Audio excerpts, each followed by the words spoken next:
Gosh, art education. It is a messy field of work, and this year is actually my first year not working in that field.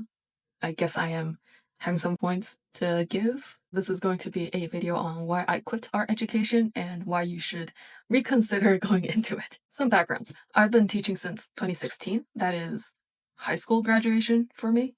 I've taught younger children at that point. However, I later moved on to teaching older students, and once I graduated university for art, I started teaching high school students that are building their portfolios and prepping to get into art post-secondary. I've taught concept art, illustration, animation, storyboarding, digital painting, life drawing. That's a big one. All of these in big lecture settings and also smaller settings of just portfolio building. So I got into education because I was disappointed in the system that I was in when I was a student. See, the studios that I went to were they weren't really doing anything. The instructors would just have you sit down, give you artwork to copy, and it's just that forever. Until at some point, you're like, hi, I am in grade 12. I'm about to apply to my program. I need something that's not a copy. Do I just work on it at home? And I'm like, okay, come up with some sketches. Let's do a painting. That's how a lot of studios were like. Talking to some friends, that's also been their experience. And this is why I got into teaching, because I want to revolutionize the industry.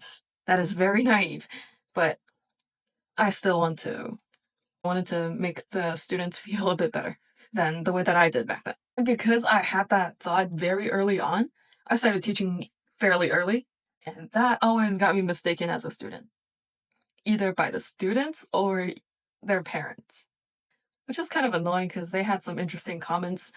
I just walk by and I hear a student parent complain to the admins that that person must not be qualified to teach. They look way too young.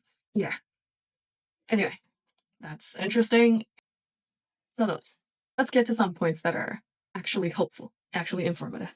So the main topic of this video, why I quit art education and why you should reconsider. Big point number one, it is bad for students, like very bad. We were told, we as in instructors, we were told to go hands-on with the students, meaning draw for them. I wanted to do demos and do lectures so that my students can thoroughly understand concepts and why we do certain things, but somehow I was the only person that wanted to do that. And my boss has had one-on-one conversations with me addressing this one issue because I wasn't drawing the art for them, which leads me to point two. I have seen my coworkers painting portfolio pieces for their students. I asked my boss about it, and they were all okay with it. They said that was the way to do it because the student was not competent enough. So instead of teaching them more knowledge to get more competent, you decide to put someone that's been in the industry and just give them the work. Yeah, I also don't get why the instructors were okay with this.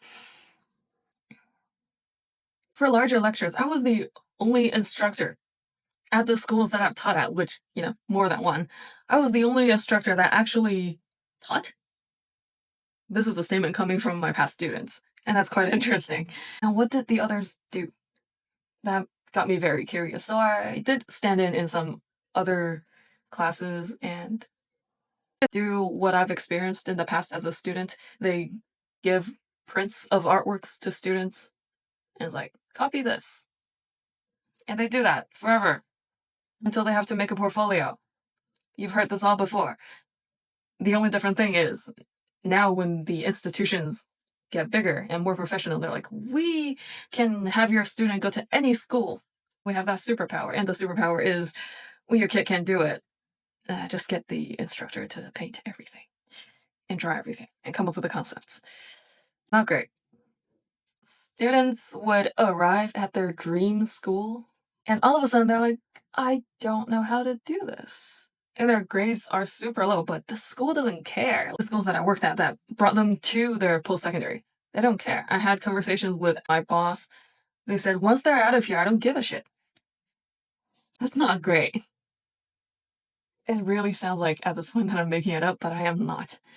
If you know me from any of these schools, you will probably know that I am telling the truth. One other main downside that is bad on the students, or even at this point, the parents for these portfolio helping building institutions is it is super, super, super expensive.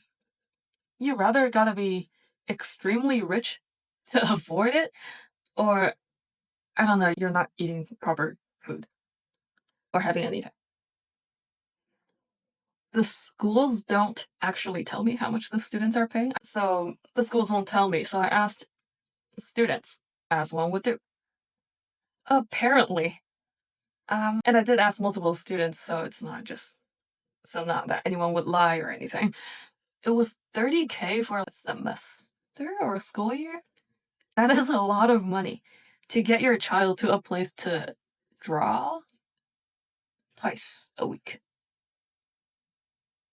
Insane. That's it for the student side. Now I'm going to talk about why I personally left. That it's bad for the instructors, for anyone that works in there. So I was paid 32 an hour. That was my highest rate. And I was one of the highest earning instructors there at the studio. Later I found out that the students pay more than 32 to the school per hour. And I do lectures with 20, 30 students. The math? Oh, yes. There is also drama within the instructors. I was getting so called dumped students that weren't as obedient with other instructors or just had issues with them. I've overheard a coworker talk with someone that it's okay, that student just isn't working for me. Let's just dump her onto Nancy and she's gonna deal with it. Oh yeah, and my TA, yes, we had assistants because there were lectures and classes were huge, especially in life drawing. So my TA wasn't paid for some reason. My TA Alan, shout out to Alan, he was promised to get paid by the admins at the school. However, he never received a paycheck, whereas another TA that I've also had before has gotten paid, but did nothing during the sessions. Literally brought in a computer, sat there, and just drew, and got paid. See, Alan actually did work and actually helped to teach. So favoritism at its peak. TAs aside, I've had many really, really talented coworkers. Some of them are problematic. There was one of them that literally posted AI-generated art, said it was theirs, and I don't know, the interesting person. Anyway, other coworkers, many of them are extremely talented, but I see them go through burnout way too often because of the school, and that freaking sucks. I've asked them, how come you don't do shows anymore? And they're like, I just don't have the energy for it. Well, why? They had to give all their energy, all their ideas to their portfolio students because their students didn't have any ideas. And that led to the instructors, my coworkers, pour their ideas into the students, leaving themselves with nothing. So once you get trapped in the system, there is no way out. Because if you're not producing work, you're not generating anything as an artist yourself. And you're constantly burnt out pouring things into the students. But the students are also not learning. That's a wheel of unfortunate events. So my last big point is the false advertising these places do and they get away with. Every school, every bigger school that's well advertised, like the ones that I've taught at, they say we have 100% acceptance rate from our programs all over the world. And technically they're not lying, but here's what it is.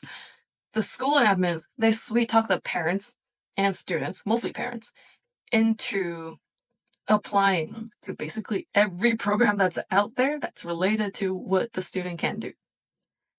Their interest doesn't really matter. If they have a dream school, it doesn't really matter. They apply to every single thing. And if they wanted to apply to a school that's outside of Canada, our country, they have to pay extra. How greedy of them.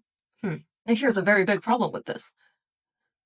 For example, one of the more popular schools is Rhode Island. So I'm pretty sure you have heard of it or is attending. They have a early decision thing with their application, which the timing, as the name suggests, is very early. It's earlier than other schools' early application. And if you go through early decision, you have to go to Rhode Island and you have to give up all your other opportunities. For the past few years, I've had students that wanted to go into art center, that wanted to go to Europe or stay in Canada, being forced to apply to that program for early decision. And I don't think that's very helpful. Definitely helps with the high acceptance rate because the earlier you submit, the less competition you have. In short, going back to the 100% thing, if all the students apply to every single art program there is, you've got to get into at least one, especially when the instructors are doing your pieces and the admin is writing your written portions of the application. So the student isn't really doing anything, isn't learning anything. Yeah, it's a whole mess. And that's my biggest point. I've got other things to say, but let's cut it here today. Or I can just go on forever about this. And this is why I quit. I was only working part-time anyway, so it didn't really contribute that much to my income. Also because my freelance work was picking up. I still mentor a few students that wanted to learn from my experiences. That's it. Whoever that's going into one of these studios, either to learn or to teach, or it's your career goal, or is it you can't find a design job or art job after graduation, please think twice before you go in. It is way too messy. But yeah, I wish y'all good luck, and please wish me luck on this new fully freelance life. And subscribe if you want to see more. I just realized that I didn't say goodbye, so bye.